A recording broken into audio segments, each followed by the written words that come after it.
سب اللہ کے اختیار میں ہے۔ خالد رضی اللہ تعالیٰ عنہ نے کہا، ہم اسی کی خوشنودی کے لیے گھروں سے اتنے دور آ گئے ہیں۔ اب جو صورت ہمارے سامنے ہے اس پر سنجیدگی سے غور کرو۔ یہ فیصلے جذبات سے نہیں کیے جا سکتے۔ اس حقیقت کو ہم نظر انداز نہیں کر سکتے کہ فارسیوں کی جنگی طاقت اور تعداد جو اب آ رہی ہے، ہم اس کا مقابلہ کرنے کے قابل نہیں۔ لیکن پسپائی کو دل سے نکال دو۔ تازہ اطلاعوں کے مطابق مدائن کی فوج دجلہ عبور کر آئی ہے۔ آج رات فرات کو بھی عبور کر لے گی، پھر وہ دجلہ پہنچ جائیں گے۔ ان کی دوسری فوج بھی آ رہی ہے۔ ہمارے جاسوس اس کا کوچ کر رہے ہیں اور مجھے اطلاع دے رہے ہیں۔ خدائے ذوالجلال ہماری مدد کر رہا ہے۔ یہ اسی کی ذات باری کا کرم ہے کہ فارس کی یہ دوسری فوج جو ایک سالار بہمن جازیہ کے زیر کمان آ رہی ہے، اس کی رفتار تیز نہیں، وہ پڑاؤ زیادہ کر رہی ہے۔ ہم اپنی قلیل نفری سے دونوں فوجوں سے ٹکر لے سکتے ہیں۔ میری عقل اگر صحیح کام کر رہی ہے تو میں یہی ایک طریقہ سمجھتا ہوں کہ مدائن کی فوج جو سالار اندر زغر کے ساتھ آ رہی ہے وہ دجلہ تک جلدی پہنچ جائے گی، بیشتر اس کے کہ بہمن کی فوج بھی اس سے آ ملے۔ ہم اندر زغر پر حملہ کر دیں گے۔ کیا ہم نے بہتر سوچا ہے؟ اس سے بہتر اور کوئی فیصلہ نہیں ہو سکتا، سالار عاصم نے کہا۔ مجھے مدائن کی اس فوج میں ایک کمزوری نظر آ رہی ہے۔ اس فوج میں عیسائیوں کی فوج کے قبیلوں کے لوگ بھی ہیں جو لڑنا تو جانتے ہوں گے لیکن انہیں جنگ اور باقاعدہ معرکے کا تجربہ نہیں۔ میں انہیں ایک مسلح ہجوم کہوں گا۔ دشمن کی دوسری کمزوری وہ سپاہی ہے جو پچھلے معرکے سے بھاگے ہوئے مدائن کی فوج کو راستے میں ملے تھے۔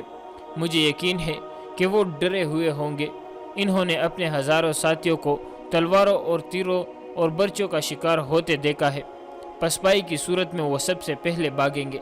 خدا کی قسم عمرو، خالد رضی اللہ تعالیٰ عنہ نے پرجوش آواز میں کہا، تم میں وہ عقل ہے جو ہر بات سمجھ لیتی ہے۔ خالد رضی اللہ تعالیٰ عنہ نے ان سب پر نگاہ دوڑائی جو وہاں موجود تھے۔ انہوں نے کہا، تم میں کوئی ایک بھی ایسا نہیں جو اس بات کو نہ سمجھ سکا ہو، لیکن دشمن کے اس پہلو کو نہ بھولنا کہ اس کے پاس ساز و سامان اور رسد اور کمک کی کمی نہیں۔ صرف اندر زغر کی فوج ہماری فوج سے 6 گنا زیادہ ہے۔ میں نے جو طریقہ سوچا ہے وہ موزوں اور مؤسس ضرور ہوگا لیکن آسان نہیں۔ لڑنا سپاہنے ہے۔ وہ سمجھتے ہیں کہ ہم یہاں کیوں آئے ہیں، پھر بھی انہیں اچھی طرح سے سمجھا دو کہ ہم واپس جانے کے لیے نہیں آئے اور ہم مدائن میں ہو کے یا خدائے بزرگ و برتر کے حضور پہنچ جائیں گے۔ 2 مورخ و تبری اور یاقوت نے لکھا ہے کہ یہ فہم و فراست کی جنگ تھی۔ اگر تعداد اور ساز و سامان اور دیگر جنگی احوال و قوائف کو دیکھا جاتا تو آتش پرستوں اور مسلمانوں کا کوئی مقابلہ ہی نہ تھا۔ خالد رضی اللہ تعالیٰ عنہ کا چہرہ اترا ہوا تھا۔ ان کی راتیں گہری سوچ میں گزر رہی تھی۔ خیمہ گاہ میں وہ چلتے چلتے رک جاتے اور گہری سوچ میں کھو جاتے۔ انہیں زمین پر بیٹھ کر انگلی سے مٹی پر لکیریں ڈالتے ہوئے بھی دیکھا گیا۔ خالد رضی اللہ تعالیٰ عنہ کے سامنے سب سے بڑا مسئلہ یہ تھا کہ وہ آتش پرستوں سے فیصلہ کن معرکہ لڑے بغیر واپس نہ آنے کا عہد کر چکا تھا۔ انہوں نے حسب معمول اپنی فوج کو 2 حصوں میں تقسیم کیا۔ پہلے کی طرح دائیں اور بائیں پہلو پر سالار عاصم بن عمرو اور سالار عدی بن حاتم کو رکھا۔ اپنے ساتھ انہوں نے صرف 1500 نفری رکھی جن میں پیدل تھے اور گھڑ سوار بھی۔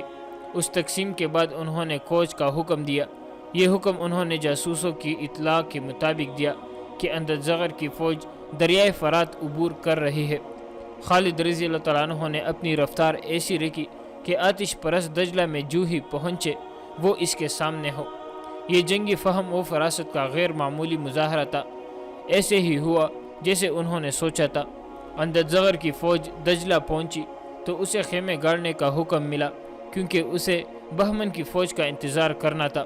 فوج اتنے لمبے سفر کی تکی ہوئی خیمے گاڑنے لگی اور اس کے ساتھ ہی شور بپا ہو گیا کہ بہمن جازیہ کی فوج آ رہی ہے۔ تمام سپاہ اس کے استقبال اور خوشی کا شور و غل مچانے لگی، لیکن یہ شور اچانک خاموش ہو گیا۔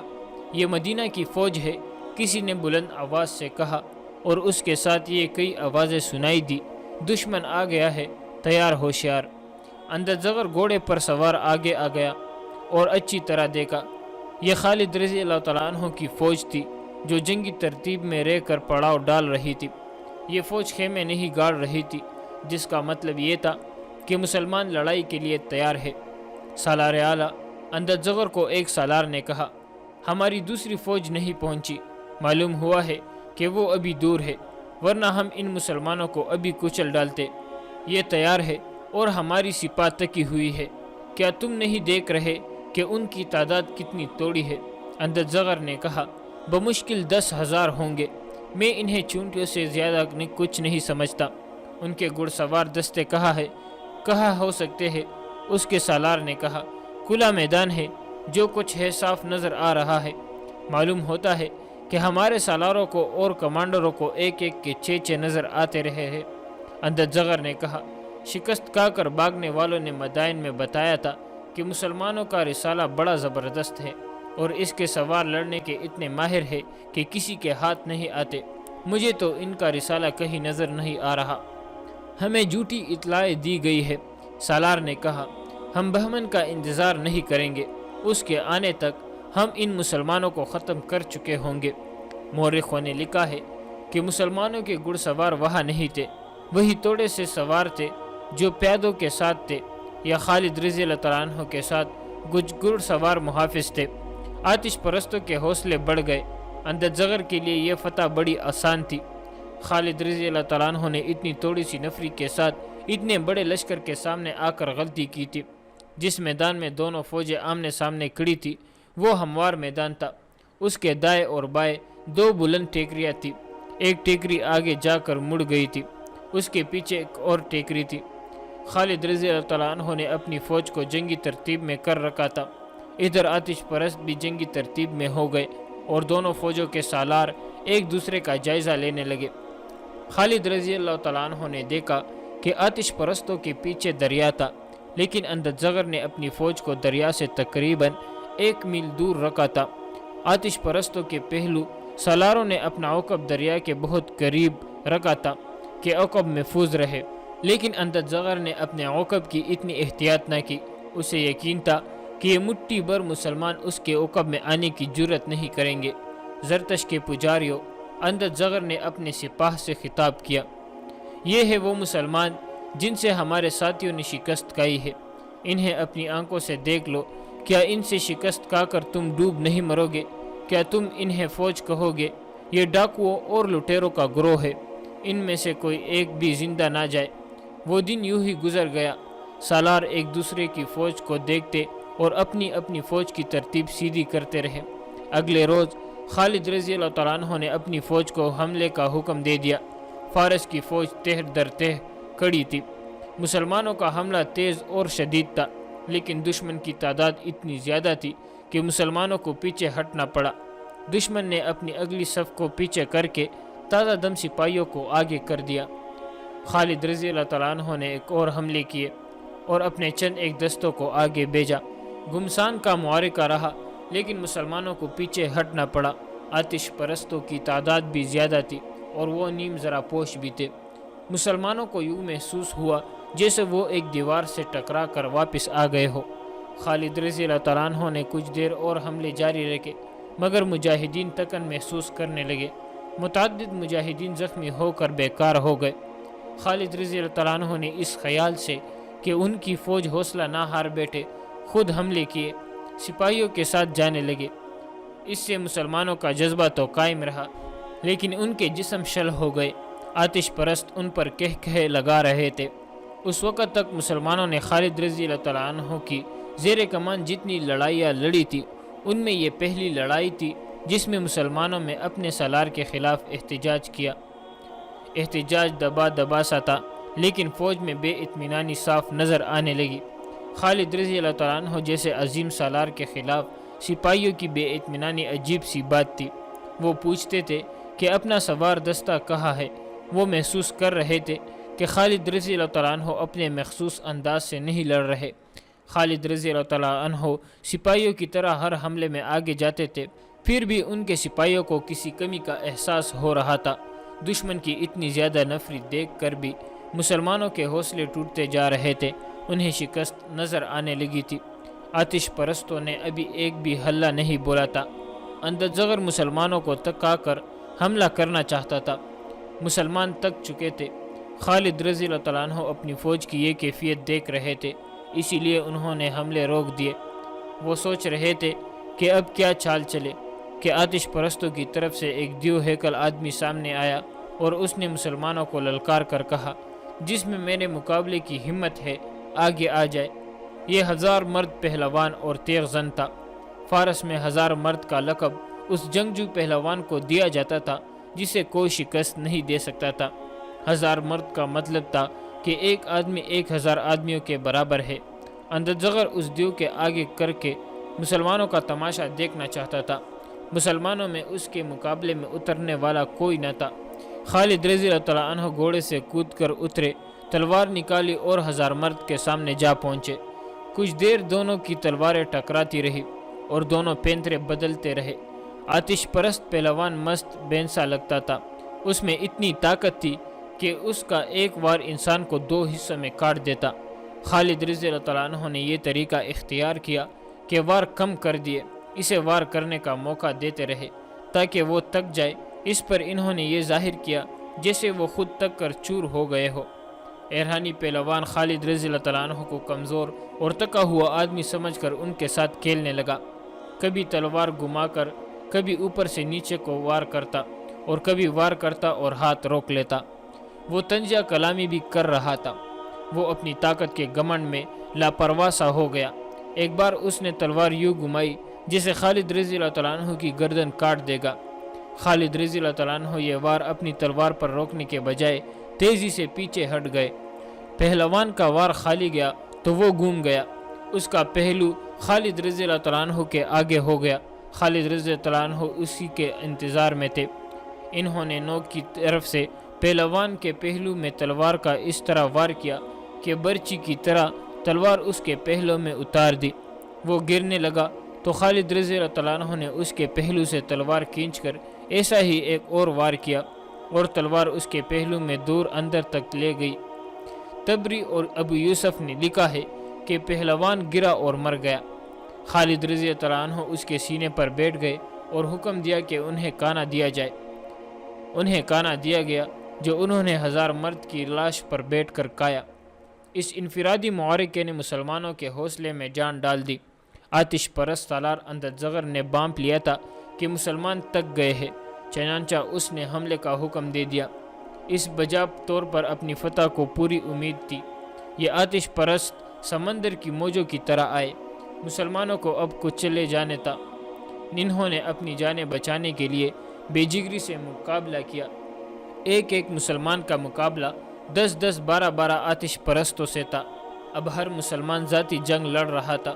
اس کے باوجود جو انہوں نے ڈسپلن کا دامن نہ چھوڑا اور بگدڑ نہ مچنے دی آئے ہیں، ہمیں کومک نہیں مل سکتی، ہم واپس بھی نہیں جائیں گے۔ ہم فارسیوں کو اور کسرا کو نہیں، آگ کے خداؤں کو شکست دینے کا عزم کیے ہوئے ہیں۔ میں تم سب کے چہروں پر تکن کے آثار دیکھ رہا ہوں۔ تمہارے آنکھیں بھی تکی تکی سی ہے اور تمہاری باتوں میں بھی تکن ہے، لیکن رب کعبہ کی قسم ہماری روحیں تکی ہوئی نہیں۔ ہمیں اب روح کی طاقت سے لڑنا ہے۔ ایسی باتیں زبان پر نہ لاؤ ابن ولید۔ ایک سالار عاصم بن عمرو نے کہا، ہمارے چہروں پر تکن کے آثار ہے، مایوسی کے نہیں۔ ہمارے ارادوں میں کوئی تکن نہیں ابن ولید۔ دوسرے سالار عدی بن حاتم نے کہا، ہم نے آرام کر لیا ہے، سپاہ نے بھی آرام کر لیا ہے۔ میں اسی لیے یہاں خیمازن نہیں ہو گیا تھا کہ اللہ کے سپاہی آرام کر لے۔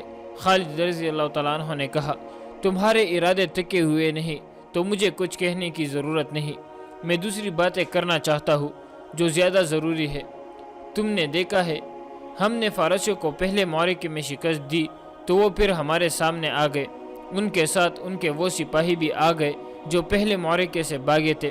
اب مجھے اطلاع ملی ہے کہ دوسرے معرکے سے بھاگے ہوئے سپاہی مدائن سے آنے والی فوج کے ساتھ راستے میں ملتے آ رہے ہیں۔ اب تمہیں یہ کوشش کرنی ہے کہ اگلے معرکے میں آتش پرستوں کا کوئی سپاہی زندہ نہ جا سکے۔ ہلاک کر دو یا پکڑ لو۔ کسرا کی فوج کا نام و نشان مٹا دینا چاہتا ہوں۔ ہمارا اللہ یوں ہی کرے گا۔ 3 4 آوازیں سنائی دی، سب اللہ کے اختیار میں ہے۔ خالد رضی اللہ تعالیٰ عنہ نے کہا، ہم اسی کی خوشنودی کے لیے گھروں سے اتنے دور آ گئے ہیں۔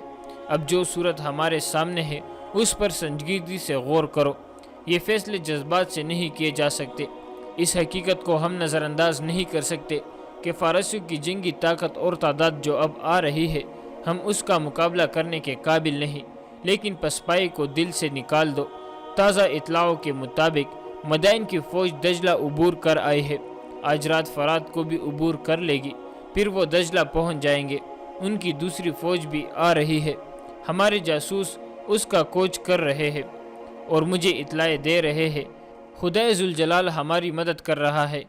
یہ اسی کی ذات باری کا کرم ہے کہ فارس کی یہ دوسری فوج جو ایک سالار بہمن جازیہ کے زیر کمان آ رہی ہے، اس کی رفتار تیز نہیں، وہ پڑاؤ زیادہ کر رہی ہے۔ ہم اپنی قلیل نفری سے دونوں فوجوں سے ٹکر لے سکتے ہیں۔ میری عقل اگر صحیح کام کر رہی ہے تو میں یہی ایک طریقہ سمجھتا ہوں کہ مدائن کی فوج جو سالار اندر زغر کے ساتھ آ رہی ہے، وہ دجلہ تک جلدی پہنچ جائے گی، بیشتر اس کے کہ بہمن کی فوج بھی اس سے آ ملے۔ ہم اندر زغر پر حملہ کر دیں گے۔ کیا ہم نے بہتر سوچا ہے؟ اس سے بہتر اور کوئی فیصلہ نہیں ہو سکتا، سالار عاصم نے کہا۔ مجھے مدائن کی اس فوج میں ایک کمزوری نظر آ رہی ہے۔ اس فوج میں عیسائیوں کی فوج کے قبیلوں کے لوگ بھی ہیں جو لڑنا تو جانتے ہوں گے، لیکن انہیں جنگ اور باقاعدہ معرکے کا تجربہ نہیں۔ میں انہیں ایک مسلح ہجوم کہوں گا۔ دشمن کی دوسری کمزوری وہ سپاہی ہے جو پچھلے معرکے سے بھاگے ہوئے مدائن کی فوج کو راستے میں ملے تھے۔ مجھے یقین ہے کہ وہ ڈرے ہوئے ہوں گے۔ انہوں نے اپنے ہزاروں ساتھیوں کو تلواروں اور تیروں اور برچوں کا شکار ہوتے دیکھا ہے۔ پسپائی کی صورت میں وہ سب سے پہلے بھاگیں گے۔ خدا کی قسم عمرو، خالد رضی اللہ تعالیٰ عنہ نے پرجوش آواز میں کہا، تم میں وہ عقل ہے جو ہر بات سمجھ لیتی ہے۔ خالد رضی اللہ تعالیٰ عنہ نے ان سب پر نگاہ دوڑائی جو وہاں موجود تھے۔ انہوں نے کہا، تم میں کوئی ایک بھی ایسا نہیں جو اس بات کو نہ سمجھ سکا ہو، لیکن دشمن کے اس پہلو کو نہ بھولنا کہ اس کے پاس ساز و سامان اور رسد اور کمک کی کمی نہیں۔ صرف اندر زغر کی فوج ہماری فوج سے 6 گنا زیادہ ہے۔ میں نے جو طریقہ سوچا ہے وہ موزوں اور مؤسس ضرور ہوگا، لیکن آسان نہیں۔ لڑنا سپاہنے ہے۔ وہ سمجھتے ہیں کہ ہم یہاں کیوں آئے ہیں، پھر بھی انہیں اچھی طرح سے سمجھا دو کہ ہم واپس جانے کے لیے نہیں آئے اور ہم مدائن میں ہو کے یا خدائے بزرگ و برتر کے حضور پہنچ جائیں گے۔ 2 مورخ و تبری اور یاقوت نے لکھا ہے کہ یہ فہم و فراست کی جنگ تھی۔ اگر تعداد اور ساز و سامان اور دیگر جنگی احوال و قوائف کو دیکھا جاتا تو آتش پرستوں اور مسلمانوں کا کوئی مقابلہ ہی نہ تھا۔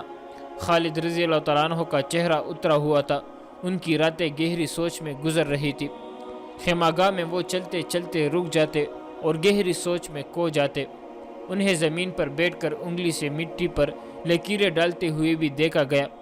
خالد رضی اللہ تعالیٰ عنہ کے سامنے سب سے بڑا مسئلہ یہ تھا کہ وہ آتش پرستوں سے فیصلہ کن معرکہ لڑے بغیر واپس نہ آنے کا عہد کر چکا تھا۔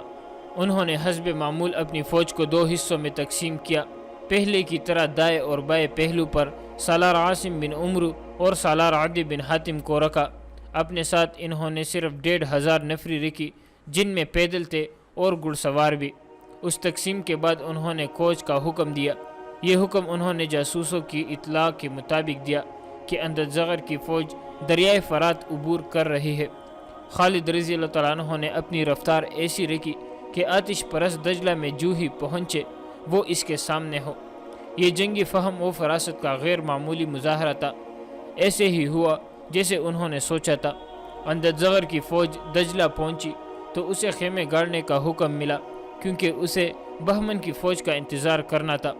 فوج اتنے لمبے سفر کی تکی ہوئی خیمے گاڑنے لگی اور اس کے ساتھ ہی شور بپا ہو گیا کہ بہمن جازیہ کی فوج آ رہی ہے۔ تمام سپاہ اس کے استقبال اور خوشی کا شور و غل مچانے لگی، لیکن یہ شور اچانک خاموش ہو گیا۔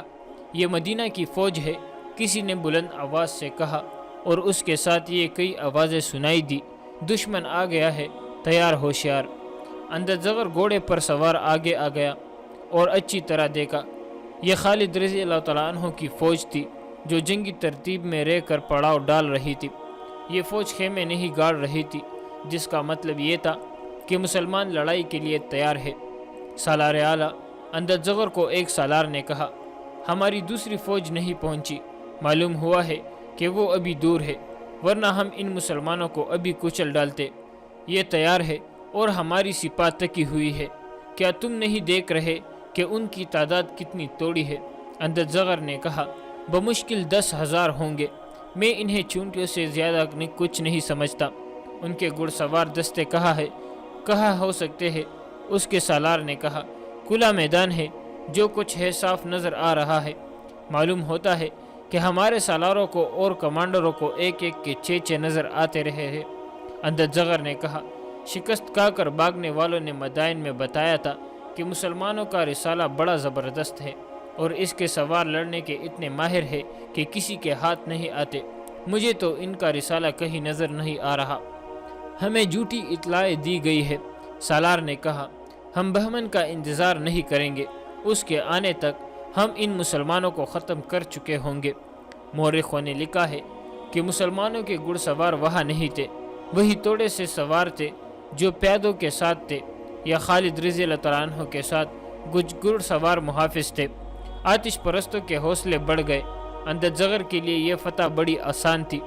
خالد رضی اللہ تعالیٰ عنہ نے اتنی تھوڑی سی نفری کے ساتھ اتنے بڑے لشکر کے سامنے آ کر غلطی کی تھی۔ جس میدان میں دونوں فوجیں آمنے سامنے کھڑی تھی وہ ہموار میدان تھا۔ اس کے دائیں اور بائیں 2 بلند ٹیکریاں تھیں۔ ایک ٹیکری آگے جا کر مڑ گئی تھی، اس کے پیچھے ایک اور ٹیکری تھی۔ خالد رضی اللہ تعالیٰ عنہ نے اپنی فوج کو جنگی ترتیب میں کر رکھا تھا۔ ادھر آتش پرست بھی جنگی ترتیب میں ہو گئے اور دونوں فوجوں کے سالار ایک دوسرے کا جائزہ لینے لگے۔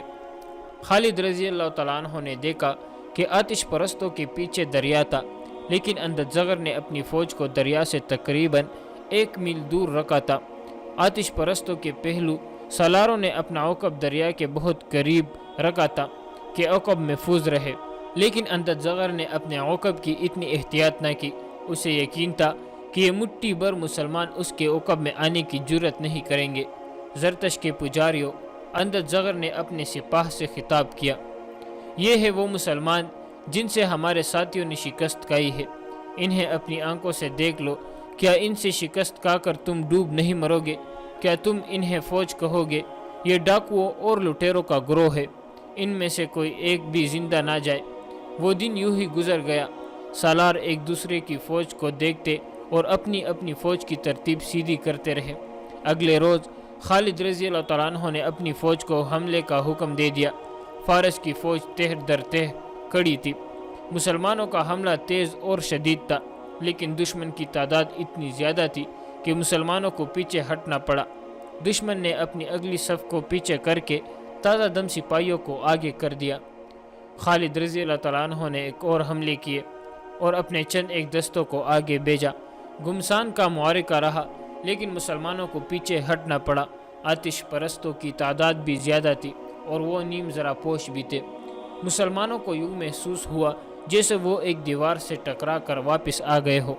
خالد رضی اللہ تعالیٰ عنہ نے کچھ دیر اور حملے جاری رکھے، مگر مجاہدین تکن محسوس کرنے لگے۔ متعدد مجاہدین زخمی ہو کر بیکار ہو گئے۔ خالد رضی اللہ تعالیٰ عنہ نے اس خیال سے کہ ان کی فوج حوصلہ نہ ہار بیٹھے خود حملے کیے، سپاہیوں کے ساتھ جانے لگے۔ اس سے مسلمانوں کا جذبہ تو قائم رہا، لیکن ان کے جسم شل ہو گئے۔ آتش پرست ان پر کہہ لگا رہے تھے۔ اس وقت تک مسلمانوں نے خالد رضی اللہ تعالیٰ عنہ کی زیر کمان جتنی لڑائیاں لڑی تھی، ان میں یہ پہلی لڑائی تھی جس میں مسلمانوں میں اپنے سالار کے خلاف احتجاج کیا۔ احتجاج دبا دبا سا تھا، لیکن فوج میں بے اطمینانی صاف نظر آنے لگی۔ خالد رضی اللہ تعالیٰ عنہ جیسے عظیم سالار کے خلاف سپاہیوں کی بے اطمینانی عجیب سی بات تھی۔ وہ پوچھتے تھے کہ اپنا سوار دستہ کہاں ہے۔ وہ محسوس کر رہے تھے کہ خالد رضی اللہ تعالیٰ عنہ اپنے مخصوص انداز سے نہیں لڑ رہے۔ خالد رضی اللہ تعالیٰ عنہ سپاہیوں کی طرح ہر حملے میں آگے جاتے تھے، پھر بھی ان کے سپاہیوں کو کسی کمی کا احساس ہو رہا تھا۔ دشمن کی اتنی زیادہ نفری دیکھ کر بھی مسلمانوں کے حوصلے ٹوٹتے جا رہے تھے، انہیں شکست نظر آنے لگی تھی۔ آتش پرستوں نے ابھی ایک بھی ہلہ نہیں بولا تھا۔ اندر زغر مسلمانوں کو تکا کر حملہ کرنا چاہتا تھا۔ مسلمان تک چکے تھے۔ خالد رضی اللہ تعالیٰ عنہ اپنی فوج کی یہ کیفیت دیکھ رہے تھے، اسی لیے انہوں نے حملے روک دیے۔ وہ سوچ رہے تھے کہ اب کیا چال چلے کہ آتش پرستوں کی طرف سے ایک دیو ہیکل آدمی سامنے آیا اور اس نے مسلمانوں کو للکار کر کہا، جس میں میرے مقابلے کی ہمت ہے آگے آ جائے۔ یہ 1000 مرد پہلوان اور تیغ زن تھا۔ فارس میں 1000 مرد کا لقب اس جنگجو پہلوان کو دیا جاتا تھا جسے کوئی شکست نہیں دے سکتا تھا۔ 1000 مرد کا مطلب تھا کہ ایک آدمی 1000 آدمیوں کے برابر ہے۔ اندرزغر اس دیو کے آگے کر کے مسلمانوں کا تماشا دیکھنا چاہتا تھا۔ مسلمانوں میں اس کے مقابلے میں اترنے والا کوئی نہ تھا۔ خالد رضی اللہ تعالیٰ عنہ گھوڑے سے کود کر اترے، تلوار نکالی اور 1000 مرد کے سامنے جا پہنچے۔ کچھ دیر دونوں کی تلواریں ٹکراتی رہی اور دونوں پینترے بدلتے رہے۔ آتش پرست پہلوان مست بینسا لگتا تھا۔ اس میں اتنی طاقت تھی کہ اس کا ایک وار انسان کو 2 حصوں میں کاٹ دیتا۔ خالد رضی اللہ تعالیٰ عنہ نے یہ طریقہ اختیار کیا کہ وار کم کر دیے، اسے وار کرنے کا موقع دیتے رہے تاکہ وہ تک جائے۔ اس پر انہوں نے یہ ظاہر کیا جیسے وہ خود تک کر چور ہو گئے ہو۔ ایرانی پہلوان خالد رضی اللہ تعالیٰ عنہ کو کمزور اور تکا ہوا آدمی سمجھ کر ان کے ساتھ کھیلنے لگا۔ کبھی تلوار گھما کر کبھی اوپر سے نیچے کو وار کرتا اور کبھی وار کرتا اور ہاتھ روک لیتا۔ وہ طنزیہ کلامی بھی کر رہا تھا۔ وہ اپنی طاقت کے گھمنڈ میں لاپرواہ سا ہو گیا۔ ایک بار اس نے تلوار یوں گھمائی جسے خالد رضی اللہ تعالیٰ عنہ کی گردن کاٹ دے گا۔ خالد رضی اللہ تعالیٰ عنہ یہ وار اپنی تلوار پر روکنے کے بجائے تیزی سے پیچھے ہٹ گئے۔ پہلوان کا وار خالی گیا تو وہ گھوم گیا۔ اس کا پہلو خالد رضی اللہ تعالیٰ عنہ کے آگے ہو گیا۔ خالد رضی اللہ تعالیٰ عنہ اسی کے انتظار میں تھے۔ انہوں نے نوک کی طرف سے پہلوان کے پہلو میں تلوار کا اس طرح وار کیا کہ برچی کی طرح تلوار اس کے پہلو میں اتار دی۔ وہ گرنے لگا تو خالد رضی اللہ تعالیٰ عنہ نے اس کے پہلو سے تلوار کھینچ کر ایسا ہی ایک اور وار کیا اور تلوار اس کے پہلو میں دور اندر تک لے گئی۔ تبری اور ابو یوسف نے لکھا ہے کہ پہلوان گرا اور مر گیا۔ خالد رضی اللہ تعالیٰ عنہ اس کے سینے پر بیٹھ گئے اور حکم دیا کہ انہیں کانا دیا جائے۔ انہیں کانا دیا گیا جو انہوں نے 1000 مرد کی لاش پر بیٹھ کر کھایا۔ اس انفرادی معرکے نے مسلمانوں کے حوصلے میں جان ڈال دی۔ آتش پرست سالار اندرزغر نے بانپ لیا تھا کہ مسلمان تک گئے ہیں، چنانچہ اس نے حملے کا حکم دے دیا۔ اس بجا طور پر اپنی فتح کو پوری امید تھی۔ یہ آتش پرست سمندر کی موجوں کی طرح آئے۔ مسلمانوں کو اب کچھ چلے جانے تھا۔ انہوں نے اپنی جانیں بچانے کے لیے بے جگری سے مقابلہ کیا۔ ایک ایک مسلمان کا مقابلہ 10 12 آتش پرستوں سے تھا۔ اب ہر مسلمان ذاتی جنگ لڑ رہا تھا۔